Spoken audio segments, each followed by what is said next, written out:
Ladies and gentlemen, brothers and sisters, I came to speak a word of transition into your life, a word that says, your hard season is about to end. I know what it feels like to carry a dream that looks dead, to hold a promise that feels delayed. Some of you have been walking through a wilderness so long you've started calling it home. You've cried silent tears. You've questioned your assignment. You've battled with thoughts of quitting. But today, I want you to hear something louder than your pain, clearer than your fear. Your hard season is not your permanent address. There is a reason for the pressure. There is a purpose for the pain. Every season of struggle is a setup for a season of strength. You are not being buried. You are being planted. And when you are planted in the right soil, growth is inevitable. Sometimes the darkness is not the end, it's the beginning. The seed must break before it brings forth fruit. The shell must crack before the life inside can breathe, and so you've been broken, good. That means something is about to be born in you. Don't misinterpret the delay as denial. What feels like a no from heaven might simply be a not yet. Your destiny is not cancelled because of your difficulty. Your pain is not proof that God has left you. It's often evidence that He is preparing you. The end of a hard season is not just an escape. It is an emergence. You are not just coming out of something. You are stepping into something. You're not going back to normal. You're moving into new clarity, new authority, new territory. So stand up, wipe your tears, rebuild your confidence. You were born for more than just survival. You were born to reign, because weeping may endure for a night, but joy is already knocking on the door of your morning. Your hard season is about to end. One of the greatest deceptions of difficulty is the lie that it will last forever. When we are in the middle of a hard season, whether it be emotional, financial, physical, or spiritual, there is a tendency to believe that this moment defines our destiny. The enemy of purpose is not always destruction. Often it is discouragement. Because if you can be convinced that your pain is permanent, you will lose the strength to press forward. But here's the truth you must remember. No matter how long the night seems, seasons were never created to last forever. They are designed to pass, but your purpose was designed to remain. Every season comes with a set of conditions. Winter brings cold. Summer brings heat, spring releases growth, autumn signals change, but no season is eternal. The same sun that sets also rises again. The same tree that loses its leaves in the fall will bloom again in the spring.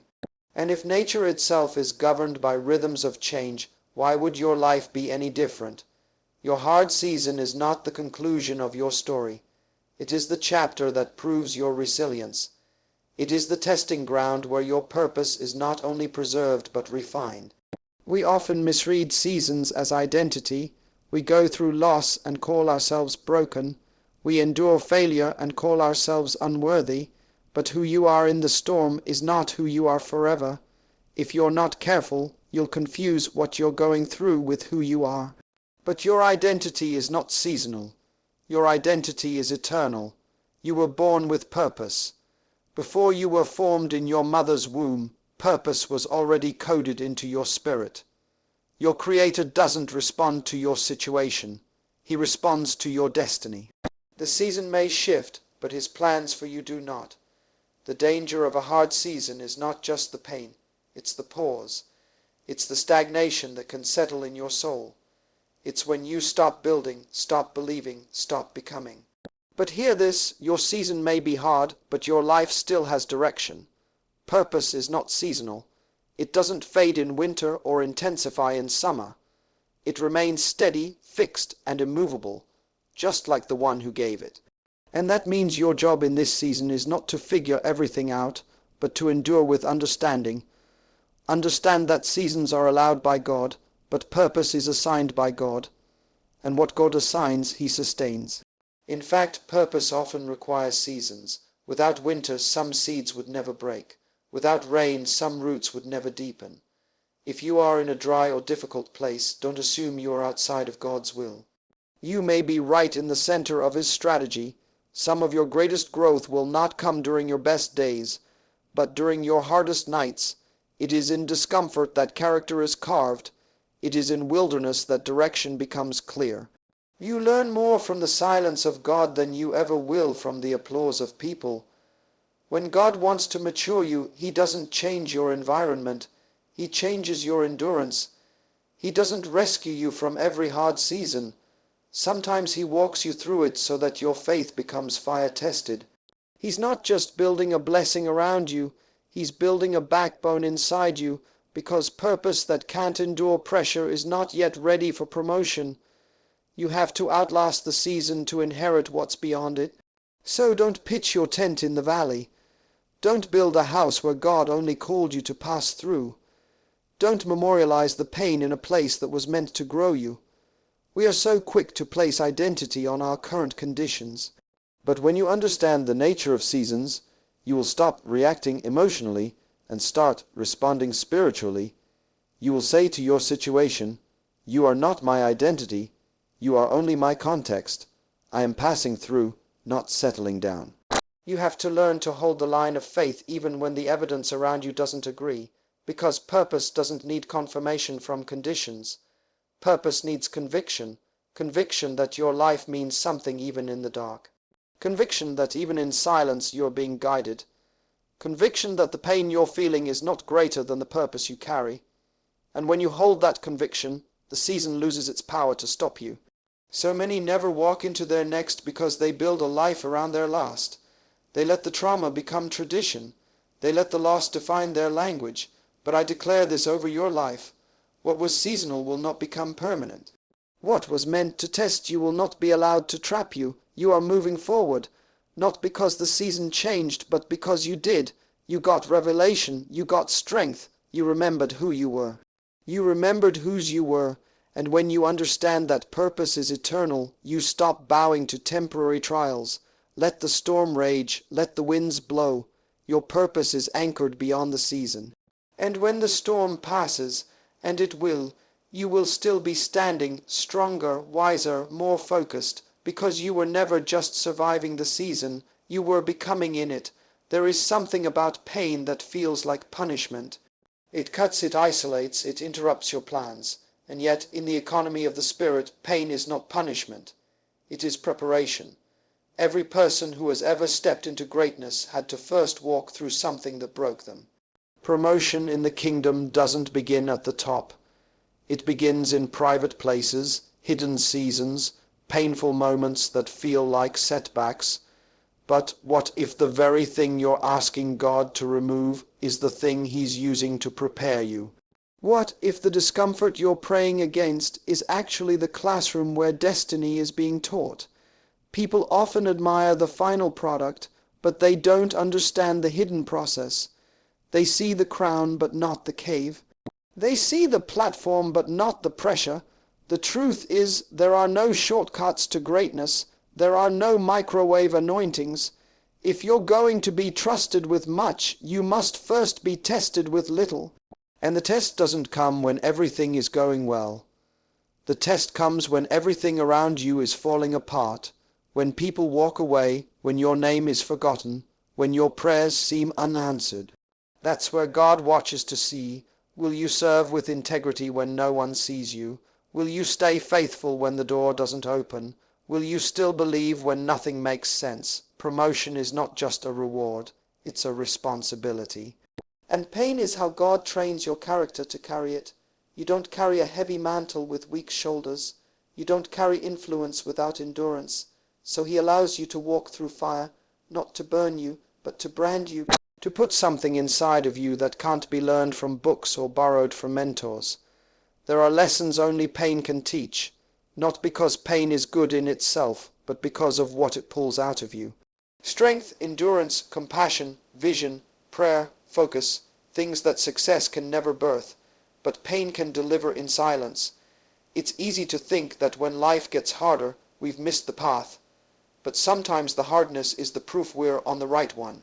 The enemy doesn't fight what isn't threatening, so if the fire has turned up, it might be a sign that your next is near. Pain is often the final pressure before promotion. It's the contraction before the birth. It's the midnight hour before the dawn. You've been crying because you think you're being punished, but you're being prepared. You've been asking why it hurts so much, not realizing you're being enlarged in the pain. Think about how a diamond is formed, through time, pressure, and heat. Not in comfort, not in ease. A diamond cannot be formed in shallow places, and neither can you. You are being made into something rare. Something that carries glory, something that can't be broken by life's winds. But before you can be set in place, you must first be formed in the deep. You must be pressed, tested, and refined until what comes out of you is stronger than what tried to destroy you. So often we pray for doors to open, but we do not realize that pain is the doorkeeper to promotion. It checks your motives. It purifies your intentions. It humbles your heart. There are things that pain exposes that praise never will. In the fire, your dependency shifts. You stop trusting your gift and start trusting His grace. You stop chasing people and start chasing His presence. You stop performing for approval and start walking in authority. Pain has a way of returning you to your source. The truth is, some of the most powerful people are not the loudest. They are the ones who have suffered silently but kept walking. They've cried at night but stood in the morning. They've questioned God but never walked away. That kind of resilience doesn't come from comfort. It comes from pressure, and that pressure becomes proof that you're ready to carry more. You don't get promoted because of talent alone. You get promoted when your soul is aligned, your heart is right, and your spirit has been forged in the fire. You may not see it now, but every tear you've cried, every night you couldn't sleep, every prayer you prayed when you had nothing left, none of it is wasted. Heaven has been watching. God is not unjust. He sees your labor. He sees your obedience in the dark, and there will come a moment, sudden, divine, undeniable, when He will say, now is the time, now is the elevation. Now is the shift, and when it happens, people will say it was overnight, but they will not know the nights you spent sowing in pain. This is not your breakdown. It is your breakthrough. This is not your defeat. It is your divine development. You've been in the furnace, but the fire is about to pass. And what will emerge from the ashes is not just a survivor. It is a leader, a vessel, a voice, someone ready to step into what they were always meant to carry. Would you like me to continue with the next key note in the same format? There's a lie that many carry deep in their hearts when walking through hard seasons. A lie that whispers, this is happening because I've done something wrong. When the bottom falls out, when the people we trusted walk away, when doors close and answers feel distant, we begin to associate our suffering with punishment. We start to believe that what we are going through is a reflection of how God sees us. That perhaps we failed Him, that we are disqualified, but the truth is you are not being punished, you are being processed. Process is the divine strategy of transformation. It is how potential becomes purpose. It is how vision is made visible. God does not give greatness and then leave you to carry it alone. He walks you through a process that prepares you to handle the very thing He promised. That process often looks like a stripping, a breaking, a slowing down. It often feels like loss, but in Heaven's eyes it is gain. You are being emptied of everything that cannot go with you into your next season. You are not being crushed to be discarded. You are being refined to be revealed. The process is where the foundation is laid. God is not interested in how fast you can rise. He is more interested in what you can sustain. There is a weight to glory, a cost to calling. If the foundation is not deep enough, the blessing will break you. So He allows the process to go deep. He digs beneath your gifting, beneath your charisma, beneath your outer life, and begins to work on the core of who you are. It's not punishment, it's construction. He is building you for something bigger than what you can currently see. There are things in your life that looked like delays, but they were actually divine operations. He was cutting away pride. He was healing hidden wounds. He was teaching you to hear His voice. He was shifting your dependency from the approval of people to the affirmation of heaven. There are things that would have destroyed you if He had given you the platform too soon. That closed door, protection, that delayed opportunity, preparation, that rejection, redirection. What you saw as the end was actually the beginning of something more accurate, more aligned, and more eternal. Many times we cry out for escape. not realizing that we are standing in the middle of God's workshop. He's molding us, not mocking us. He's shaping us, not shaming us. And yet the process is so uncomfortable that we assume we've been forgotten. But God is not absent in the process. He is present in the fire. He is the potter, and you are the clay. The potter never walks away from the wheel. He never starts a work he does not intend to finish. Even when you cannot see the shape of what is becoming, he can. He sees the end from the beginning, and sometimes he will allow you to go through situations that expose your weaknesses, not to embarrass you, but to strengthen you. He brings to the surface what you thought you buried, so he can heal it once and for all. He reveals the cracks, not to shame you, but to seal you. Because if you are going to carry his glory, the vessel must be whole. And sometimes wholeness requires breaking, not to destroy, but to remake. The process is where the real work happens, far from the applause, far from the lights, far from the recognition. This is where faith becomes more than a feeling. It becomes a decision, a posture, a declaration. Even if I don't understand it, I still trust you. Even if I can't trace you, I still believe you are working. Because the process doesn't always come with explanations. It doesn't always come with clear timelines, but it always comes with purpose. There's not a single moment in your journey that is wasted. The pain, the silence, the waiting. It's all part of the forming. Some of the greatest leaders, prophets, and pioneers had to be processed in obscurity. David was anointed as king, yet sent back to the field. Joseph had a dream of leadership, but he went to a pit and then a prison before he saw a palace. Jesus himself spent 30 years in preparation for 3 years of ministry. And we think God is being slow. No, he is being thorough. He is ensuring that when you arrive at your place of influence, you have the character to sustain it. You are not being punished. The enemy may have meant it for evil, but God is using it for good. He's not just changing your circumstances, he's changing you, and what he forms in you during this time cannot be taken from you. It becomes part of your identity, part of your authority, and when the process is complete, when you emerge from this refining, you won't just have a testimony. You'll have the substance of someone who knows their God. Would you like to continue with the 4th keynote next? Delay has a way of speaking louder than destiny when you don't know the difference. You pray, and nothing happens. You plan, and everything stalls. You knock, but the door doesn't open. You wait, but the promise seems farther than ever. And in that space, in that frustrating, silent space, the lie comes. Maybe it's not meant to be. Maybe God changed his mind. Maybe the vision I saw was never real in the first place. But delay is not denial. Silence is not abandonment. Waiting is not wasting. Just because it hasn't happened yet doesn't mean it never will. What many people fail to understand is that timing is not just about when you're ready. It's about when everything connected to your purpose is ready too. You are not an isolated event. Your calling is woven into a divine tapestry of assignments, relationships, opportunities, and territories. Sometimes God delays your movement because the place you are called to is not yet prepared for your arrival, or the people you are called to lead are not yet in position to follow, or the system you are sent to influence is still being dismantled and rebuilt.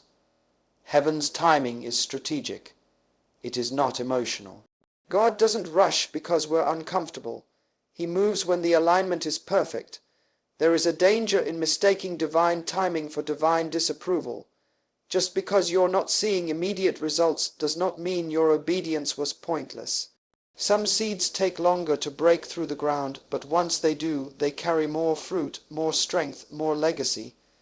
You don't judge the value of the tree by how long it takes to sprout.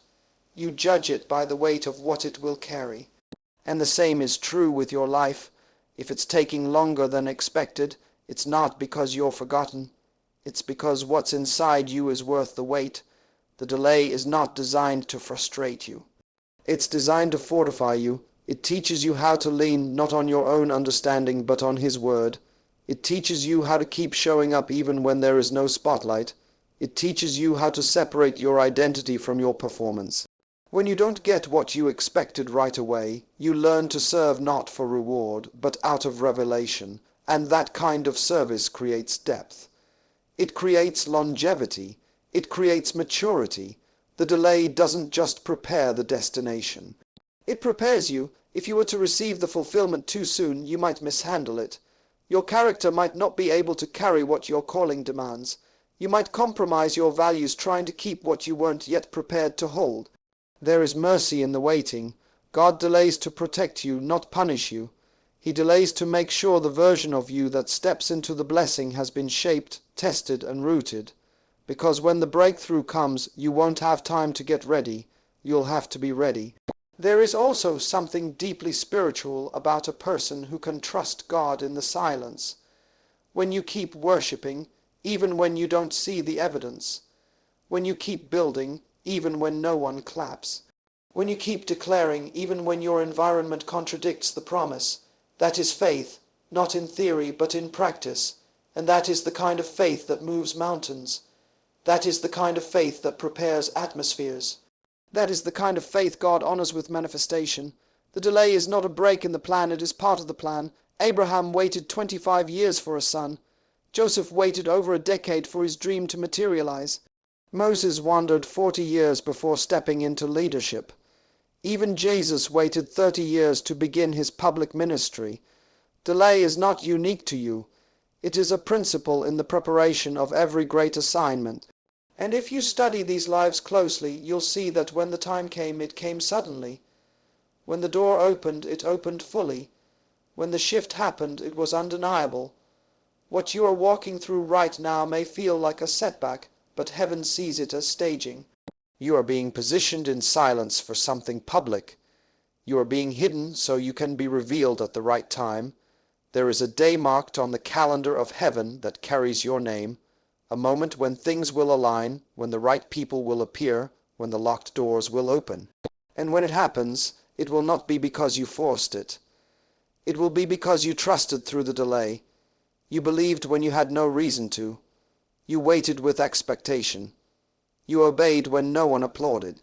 That kind of posture is not just preparation, it is worship. The waiting room is not empty.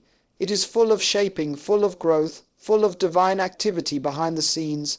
Things are moving, alignments are forming. Doors are being carved that you haven't even imagined, and when the fullness of time comes, what was delayed will be delivered. And it will be better than what you were asking for, stronger than what you were expecting, and more lasting than what you thought you needed. Would you like the fifth keynote next in the same style and format?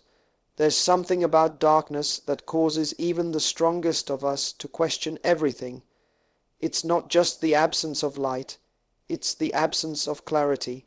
It's the space where vision blurs, direction is lost, and the future feels like a fog too thick to navigate. In the dark, your faith is tested not by how loudly you speak, but by how quietly you trust. It is there, in the unseen, in the unknown, that God begins to do the kind of work that cannot be done in the light. Because in the dark, all distractions are stripped away. The applause fades, the crowds disappear, and you are left face to face with the one who made you. God is not intimidated by your dark season. In fact, he specializes in it.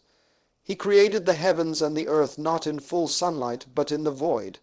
The scripture says the earth was formless and empty, and darkness was over the surface of the deep.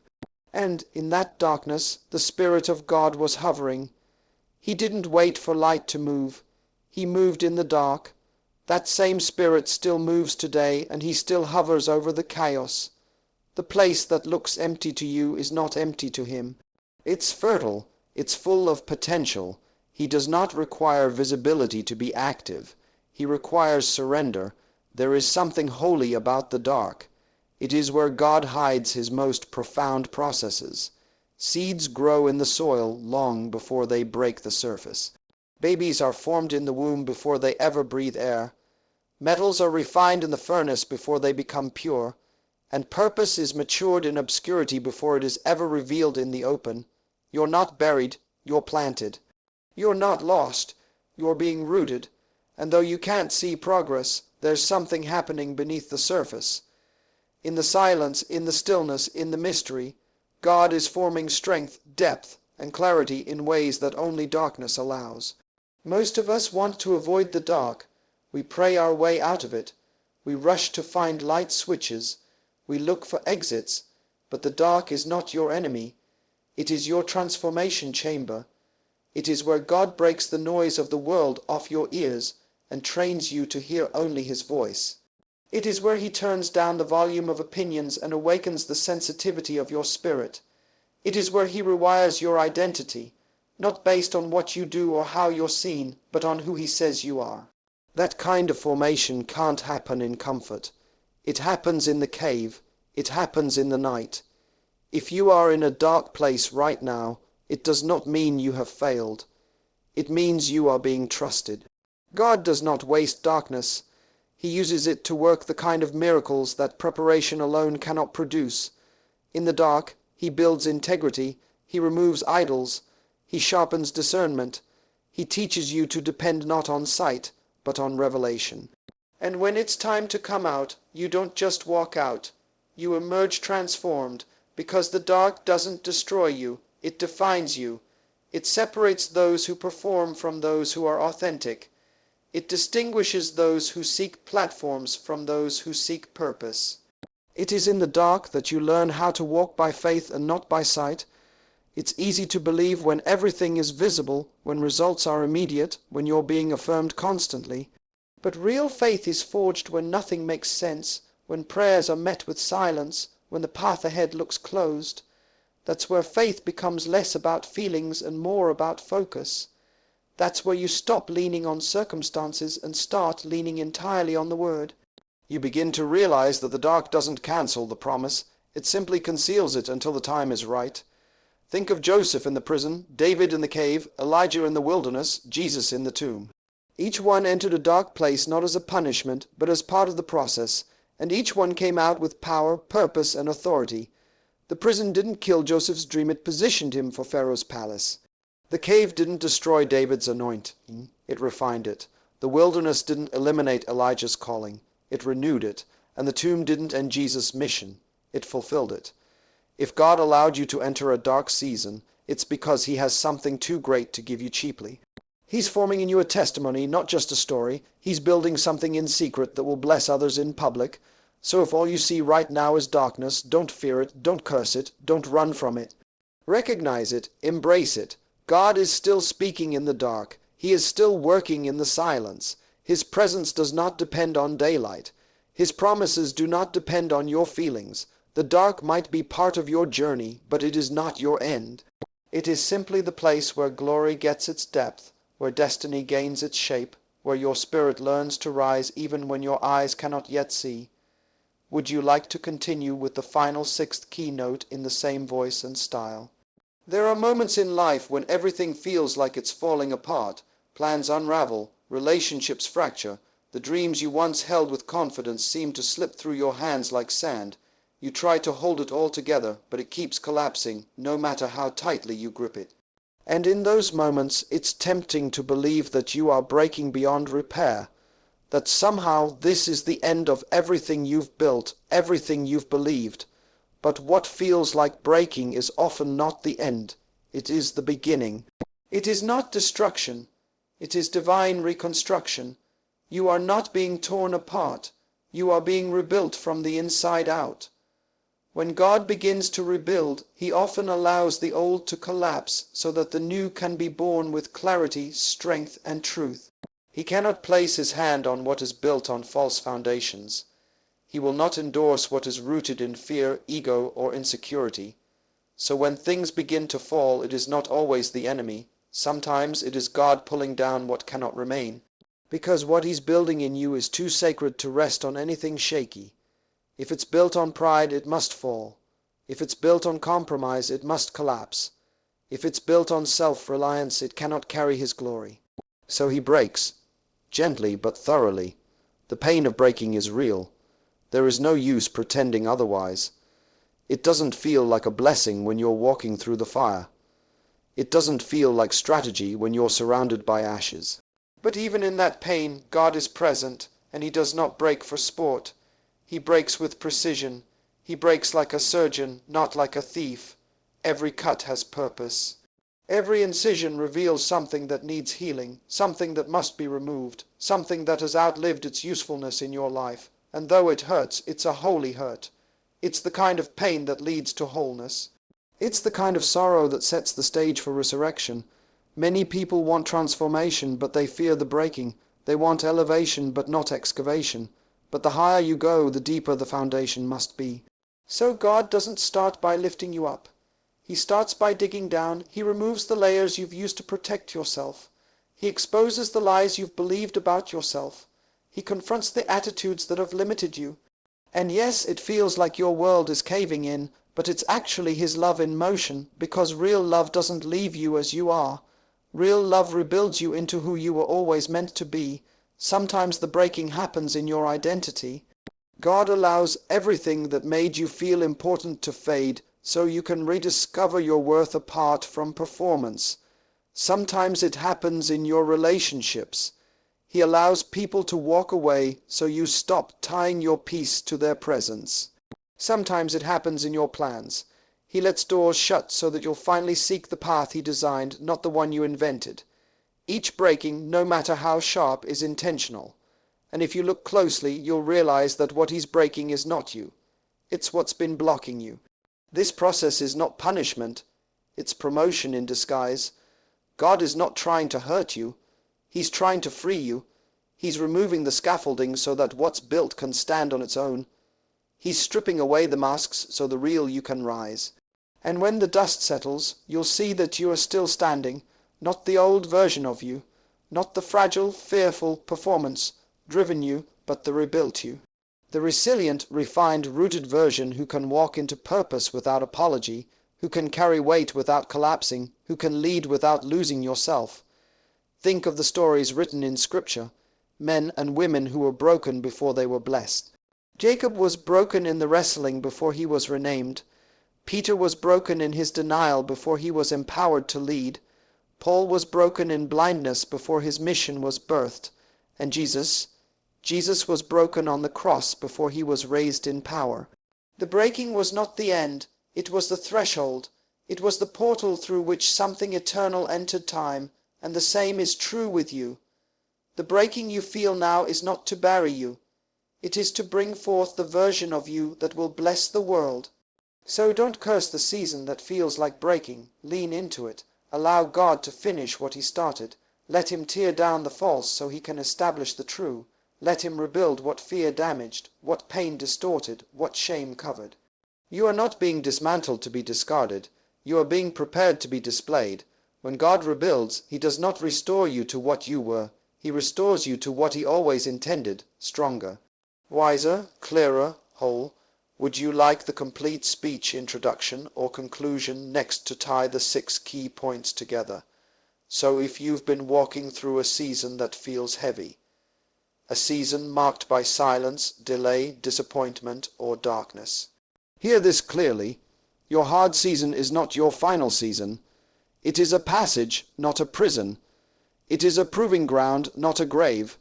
Everything you've endured, the breaking, the waiting, the pressing, the pruning, it has not been wasted.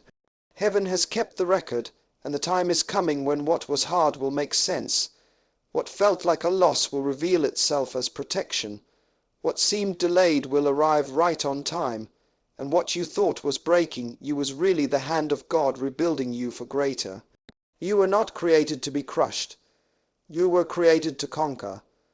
The enemy tried to convince you that it was over, that you missed it, that you were forgotten. But the truth is you've been kept, covered, carried, and even in the darkest night God has been working. He's been aligning people, shifting systems, strengthening your spirit, because when the season shifts, and it will, you won't just come out surviving. You'll come out standing, unshaken, wiser, with deeper roots, greater clarity, and a fire that no storm could put out. So lift your head, wipe your tears, breathe again. Your hard season is about to end. Not because you gave up, but because you held on. Not because you had all the answers, but because you refused to stop trusting the one who does. The breaking has a purpose. The darkness has an end. The delay has an appointed time. And when your new season dawns, it won't just bring relief. It will reveal the reason you had to walk through everything you did. This is not just recovery, this is resurrection, this is divine restoration. And it's already in motion. Get ready, the shift is here.